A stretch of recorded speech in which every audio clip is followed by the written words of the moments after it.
Je m'appelle Marina Hutt, je suis directrice innovation technologie chez Inventec Performance Chemical. Donc Inventec Performance Chemical. Donc je vais faire deux présentations, une que j'ai préparée et une qui avait été préparée par un de mes collègues qui ne peut pas être là. Et les deux présentations traitent de dissipation thermique, l'une pour les matériaux avancés sintering et l'autre pour des fluides de refroidissement. Il n'y a pas double temps. Je n'ai pas double temps. Mais comme je démarre en retard, n'est-ce pas? Donc, voilà, Inventec fait partie d'un groupe familial, le groupe Demont, on a fêté les 150 ans du groupe l'année dernière.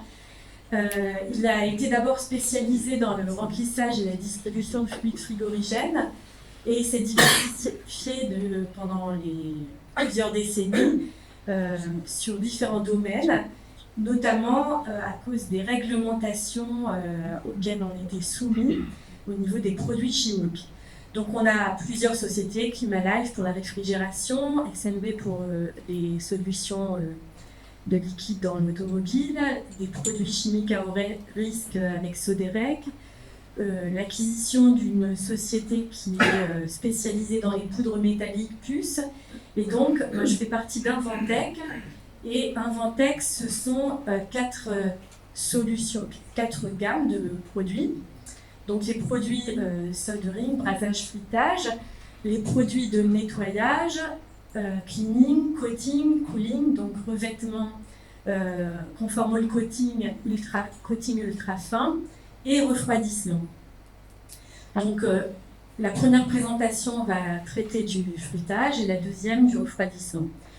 Donc on adresse les industries à haute valeur ajoutée, donc l'aérospatiale, l'aéronautique, le militaire, l'automobile, le médical, beaucoup d'industries, l'énergie bien sûr, le semi-conducteur évidemment. Et voilà, 10% du chiffre d'affaires est réinvesti en R&D. Alors on parlait tout à l'heure de souveraineté et Inventec fait partie de l'écosystème français. Mais on est aussi présent dans le monde à travers 13 filiales et nous avons des sites de production. Donc le R&D se situe à Bry-sur-Marne, près de Paris, et nous avons des sites de production pour être proches de nos clients. Alors en Asie, en Chine, à Shanghai, à Kuala Lumpur, au Mexique, à Guadalajara, aux États-Unis dans le Connecticut et en France et en Suisse pour l'Europe. Donc nos sites sont ISO 9001, ISO 14001, nous sommes certifiés IATF pour accompagner nos clients dans l'automobile et dans le semi-conducteur. Voilà, donc ça c'est la présentation d'Inventec et je vais passer directement à ma première présentation qui concerne le frittage. Donc là, on voit un boîtier avec une juxtaposition de différentes technologies, crème à braser, donc avec des alliages qui ont des points de fusion qui vont de 180 jusqu'à 290, donc le SAC 305 et jusqu'au plomb éteint qui est interdit par la directive ROS, mais avec encore des autorisations dans le semi-conducteur jusqu'à fin 2026. Avec donc des crèmes à braser, des flux collants, des préformes, des tiles, des pads sintering, donc différentes juxtapositions de technologies. Mais bon, on en parlait ce matin, toute la matinée, la forte demande en électronique de puissance, spécialement au niveau des véhicules électriques, l'aérospatiale, je ne vais pas refaire toutes les présentations qui ont été faites ce matin. Mais aujourd'hui, il semble quand même que l'évolution du semi-conducteur vers le SiC et le GaN fait que qui peuvent fonctionner à des fortes puissances, à des températures très élevées, nécessitent donc des gestions thermiques de refroidissement. Et donc, il semblerait que ces composants de puissance ne soient plus le facteur limitant par rapport à cette augmentation de température, mais le packaging et l'interconnexion. Donc, pour répondre à cela, les packages qu'on a vus tout à l'heure avec les différentes juxtapositions de technologies ne peuvent plus répondre à cette augmentation de température. Et l'argent, c'est le métal qui a la plus haute conductivité thermique, 427 watts par mètre Kelvin, une excellente conductivité électrique et un point de fusion à 961 degrés, et le matériau qui répond le mieux pour répondre à cette augmentation de température, ces critères de fonctionnement et la nécessité d'une dissipation thermique est importante. Donc pour le die attach, le frittage à l'argent, c'est une alternative aux alliages sac, plomb éteint, etc. Et pour tout ce qui est module attach, pour remplacer donc les alliages, l'ultime, etc. Donc, juste, je fais un petit aparté, une petite explication. Quelle est la différence entre le soldering et le soldering? Le soldering, on passe d'un état solide à un état solide en passant par la fusion, un état liquide, alors que le sintering, on part d'une poudre. Et c'est uniquement par densification et diffusion que l'on fait un joint dense. Donc on a besoin de 3 choses: le temps, la température et la pression qui part. On va voir après qu'on peut faire du frittage sans pression. Donc là, au niveau de la conductivité thermique, j'ai mis dans ce tableau, c'est le lire les avantages. Donc une conductivité thermique beaucoup plus élevée, 300 watts par mètre Kelvin comparé à 80 watts par mètre Kelvin. Une conductivité électrique bien plus importante parce qu'il n'y a pas formation d'intermétallique comme dans le soldering. Une température d'utilisation, on peut aller jusqu'à 400 degrés alors qu'on est limité à 250 avec le soldering. Et puis une fiabilité mécanique, justement parce qu'il n'y a pas de création d'intermétallique. Et au niveau de l'impact pour l'environnement, et bien, la suppression du plomb, voilà. Donc cela répond bien aux applications électroniques de puissance, énergie nouvelle, véhicules électriques et aussi radiofréquence. Alors par contre, là c'est très bien, mais il y a quand même des challenges. Et les modes de défaillance que l'on peut voir, on peut avoir malgré tout dans ces joints frités des fissures. On peut avoir des voids, des porosités, la délamination des substrats. Avec les surfaces difficiles. Alors sur l'argent, sur l'or, ça marche très bien, mais avec les surfaces difficiles comme le cuivre ou le nickel, on peut avoir de nouveau de la délamination. Donc, je vais vous présenter une solution qui a été développée par NanoJoin et avec qui nous avons un partenariat pour l'industrialisation au niveau global dans le monde entier. Et qui en fait est une solution qui permet de faire face à tous ces challenges. Alors, on atteint avec ces pattes des valeurs de conductivité thermique qui dépassent 300 watts par mètre Kelvin, des résistances au cisaillement de plus de 50 mégapascales, et cela aussi après des chocs thermiques. Moi, ça concerne plus 125.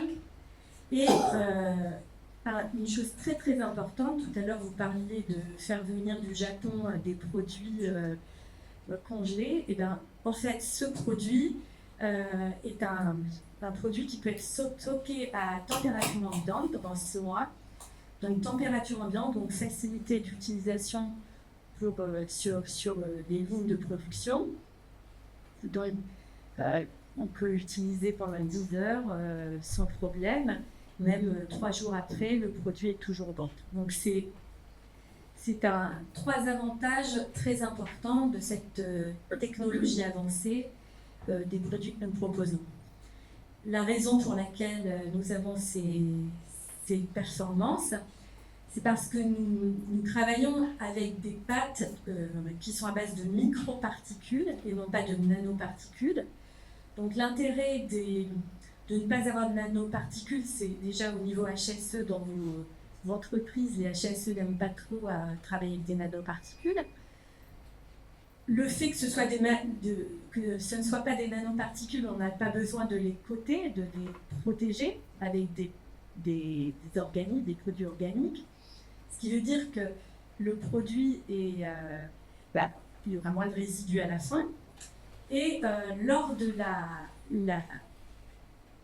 la montée en température, le produit à droite, le produit blanc, qui est un précurseur d'argent, à gauche ce sont la poudre d'argent, microparticules. Les précurseurs d'argent se transforment en nanoparticules. Donc c'est pendant la fusion, la montée en température, que ça se transforme en nanoparticules.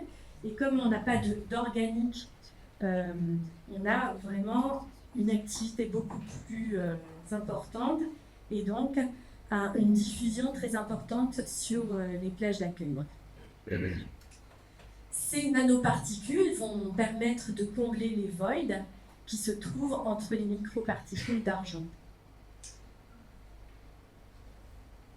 Donc, ces propriétés de cet alliage de ces poudres microparticules d'argent et de précurseurs d'argent permettent les caractéristiques et performances que j'ai décrites tout à l'heure: grande conductivité thermique car très grande densité, shear test important car grande densité, et aussi stockage à température ambiante.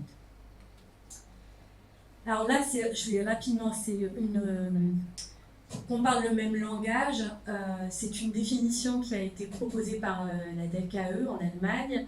Donc on parle, les trois premiers, c'est pressure sintering, low pressure sintering, pressure assisted. Alors c'est tout ce qui est au-dessus de 5 mégapascales de pression pendant le process, et sans pression, c'est en dessous. Donc on a deux types de produits, des produits que l'on frite à température, temps, température et pression, et d'autres uniquement temps, température. Donc là, je vais rapidement. Donc c'est le premier procédé, fritage avec pression. Donc là, il faut changer d'équipement pour les EMS. C'est plus un équipement standard, un four standard de soldering, c'est une presse. Et c'est un procédé assez rapide avec une presse. Et le deuxième, pour le fritage sans pression, donc là c'est intéressant pour le die attach. Les die sont fragiles, on sait que les cycles sont plus fragiles que les puces silicium.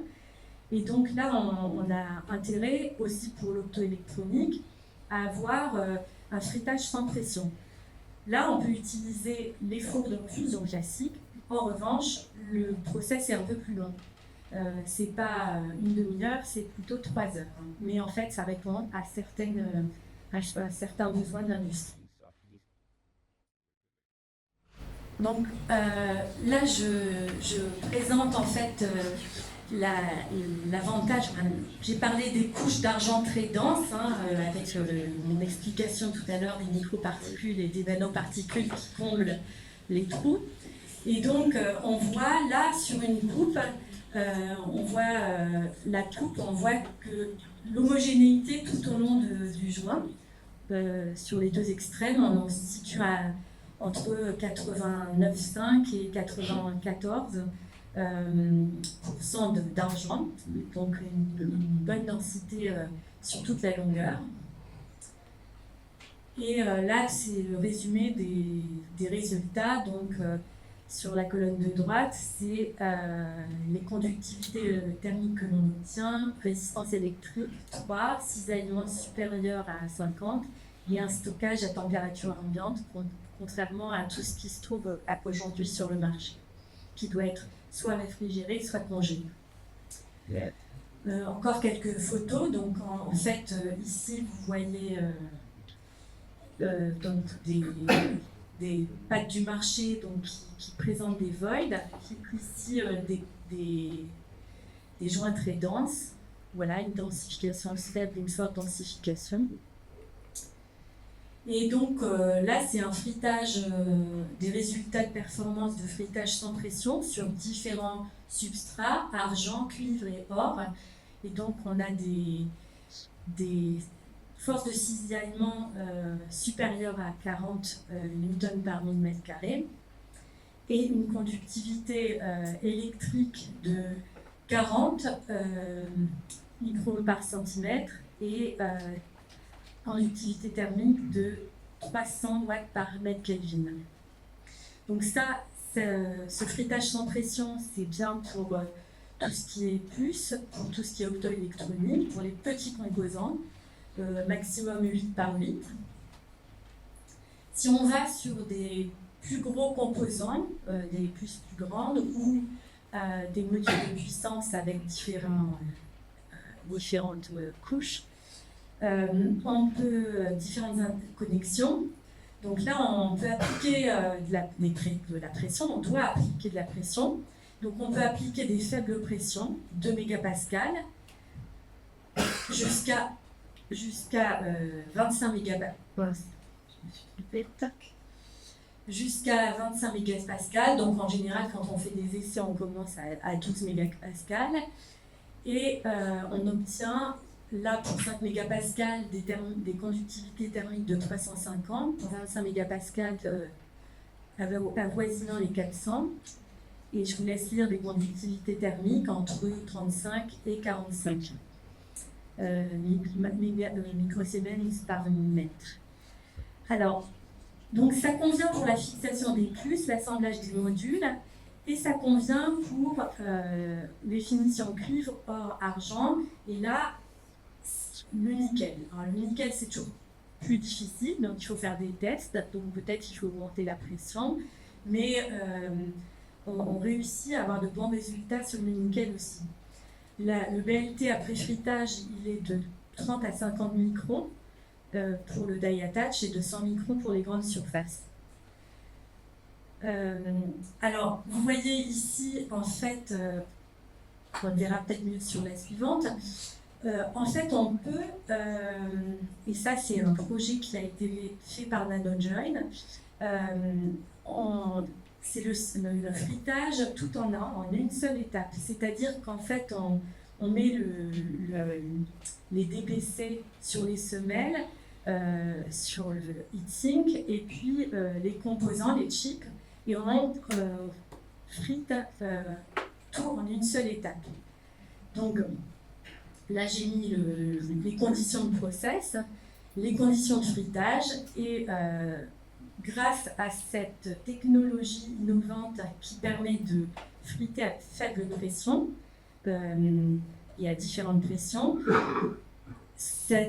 on peut, malgré les différentes hauteurs, avoir un fritage correct, sans void, avec une grande densité sur les différentes couches. Et donc, ça permet d'avoir un total cost of ownership, enfin, un TCO bien plus faible, un rendement plus important. Donc, voilà les résultats obtenus en termes des coupes. Là, vous voyez les coupes sur le die, sur le substrate. Alors, là, on voit du SISAM. Donc, ça, c'est une brasure SAC 305 classique. Donc, après TCT, on voit vraiment la délamination. Une pâte sintering standard, on voit pas de délamination, mais des voids. Et dans le cas de la pâte de fritage innovante, la Syntec, on ne voit pas de void et pas de délamination.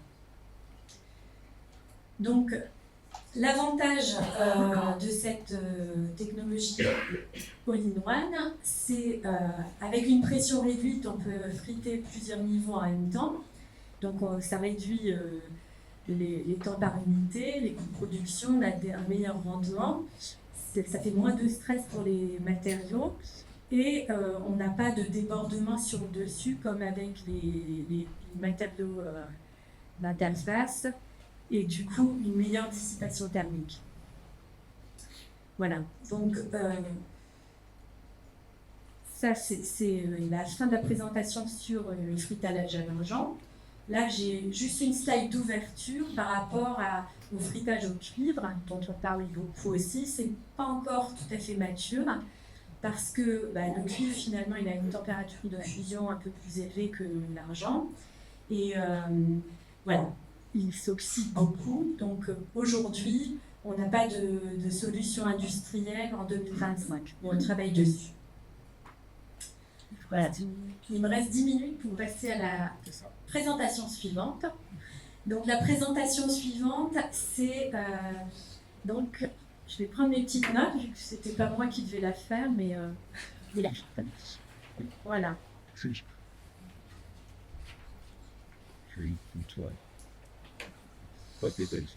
Alors,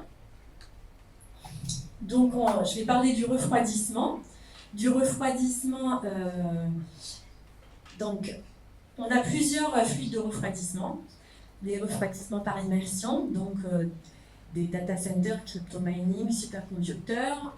Ces fluides peuvent servir aussi de test diélectrique.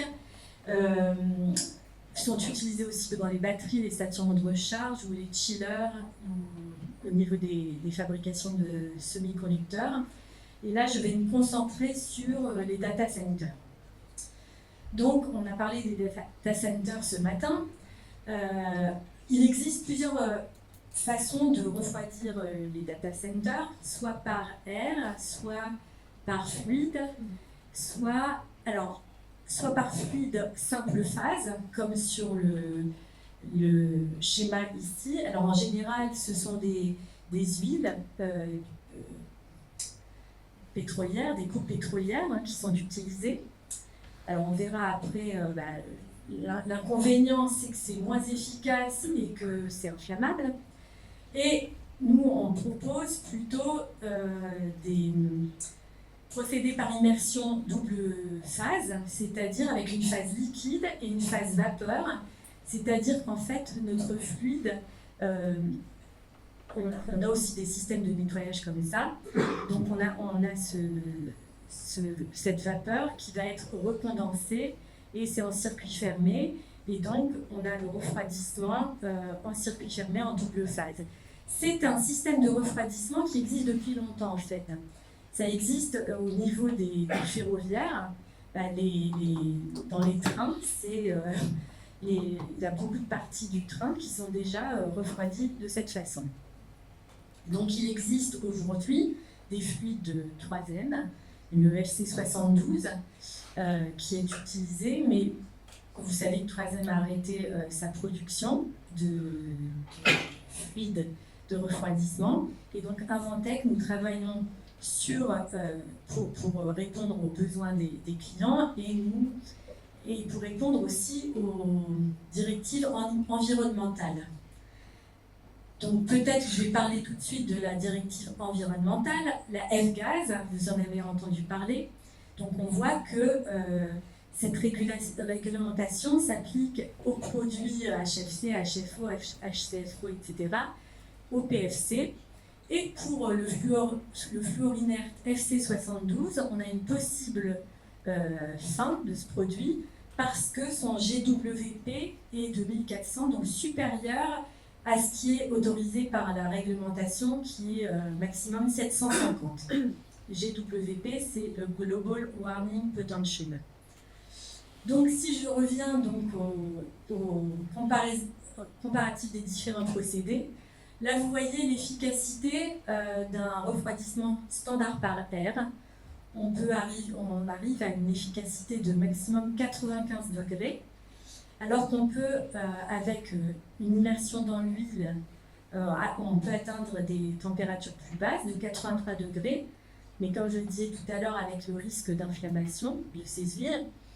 Et sur une immersion système double phase, on descend à des températures proches de 65 degrés. Donc c'est vraiment une technologie plus efficace. Donc, pour répondre à cette réglementation, en fait, c'est avec le thermasol IM2 et IM6, IM6 en particulier, qui remplace le FC72. En fait, là, nous, on a fait toute une gamme pour remplacer les Novec de 3M. Et donc, pour cette application Data Center, c'est pour remplacer le FC72, c'est le thermasol IM6, qui a en fait les mêmes propriétés qu'un Florinec, mais avec l'avantage d'avoir un GWP proche de 1, comparé au GWP de 8000. Une autre solution pourrait être un thermasol IM2 ou le Novec 649, mais lui, parce qu'il a aussi un bon GWP, en revanche, il a des limites en termes de corrosion. Parce que dès qu'il est en contact avec de l'eau, ce FC 649, que vous connaissez peut-être, peut engendrer de la corrosion.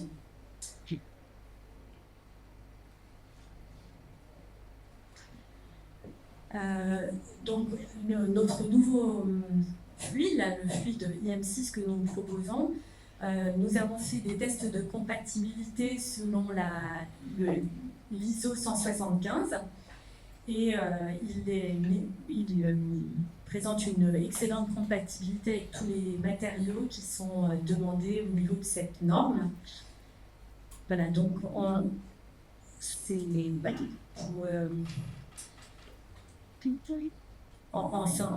résumé, on a des propriétés similaires pour Novec, FC72, une excellente compatibilité, des performances équivalentes, une amélioration du GWP et une meilleure stabilité dans l'eau que d'autres alternatives IM2, dont j'ai parlé tout à l'heure. Donc, aujourd'hui, on a des résultats très encourageants avec l'IM6. Les tests réalisés montrent que la substitution est possible et améliore les performances du système. Alors, même avec une persistance limitée dans l'air, il est beaucoup plus faible que certains autres produits. C'est un produit qui fait quand même partie de la famille des PFAS. Alors, on est tous très inquiets par les PFAS. S'il faut savoir, ça dépendra de ce que dit la réglementation dans 1 an et demi. Aujourd'hui, l'Europe est encore en train d'étudier toutes les réponses qu'ils ont eues des différentes entreprises européennes. Et donc, c'est encore en étude. Donc, c'est possible qu'ils ne fassent pas partie des PFAS. Ça dépendra de comment on classifie, comment sont classifiés les produits. Nous travaillons aussi sur des développements forêts non PFAS aujourd'hui. Donc on a fait des tests réalisés pendant 1 mois sur des serveurs. Donc il n'y a pas de problème de rigidité électrique, mais encore des problèmes de compatibilité avec certains élastomères. Donc on travaille dessus, mais c'est pas encore, je parle des ouvertures, c'est pas encore complètement mature. Donc voilà, c'est la fin de ma présentation.